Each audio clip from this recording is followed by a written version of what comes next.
ಸಿದ್ದು ಮಿತ್ರೆ, ನಾನು 7ನೇ ತರಗತಿಯಲ್ಲಿ ಓದುತ್ತಿದ್ದೇನೆ. ದತ್ತಾಂಶಗಳ ಸಂಖ್ಯೆಗಳನ್ನು ಸ್ತಂಭ ನಕ್ಷೆಯ ಮೂಲಕ ತೋರಿಸಬಹುದು. ಗ್ರಾಫ್ ವಿಷಯಗಳು ವಿದ್ಯಾರ್ಥಿಗಳ ಸಂಖ್ಯೆ.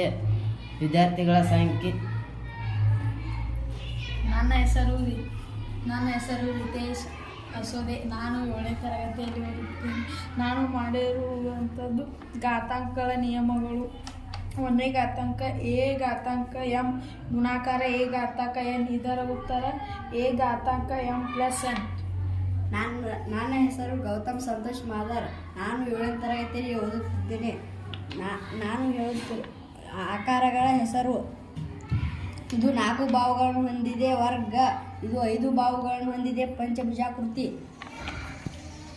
ನನ್ನ ಹೆಸರು ಶಿವಕುಮಾರ್ ಕುಂಡ್ಲಿ ಗಸ್ತಿ. 7ನೇ ತರಗತಿಯಲ್ಲಿ ಓದುತ್ತಿದ್ದೇನೆ. ವರ್ಗ ಸಂಖ್ಯೆಗಳು 6 ವರ್ಗ 36. ನನ್ನ ಹೆಸರು ಪ್ರತೀಕ್ಷಾ ಶಿವಾಗುಂಡಿ. ನಾನು 7ನೇ ತರಗತಿಯಲ್ಲಿ ಓದುತ್ತಿದ್ದೇನೆ. ಮುಂದಿನ ಸಂಖ್ಯೆ ಮತ್ತು ಹಿಂದಿನ ಸಂಖ್ಯೆ ಮತ್ತು ಮಧ್ಯದ ಸಂಖ್ಯೆ 6 ಆಗಿದೆ. ಮುಂದಿನ ಸಂಖ್ಯೆ 7 ಆಗಿದೆ. ಇಲ್ಲಿ ಎಷ್ಟು ಬರಬೇಕು? 5.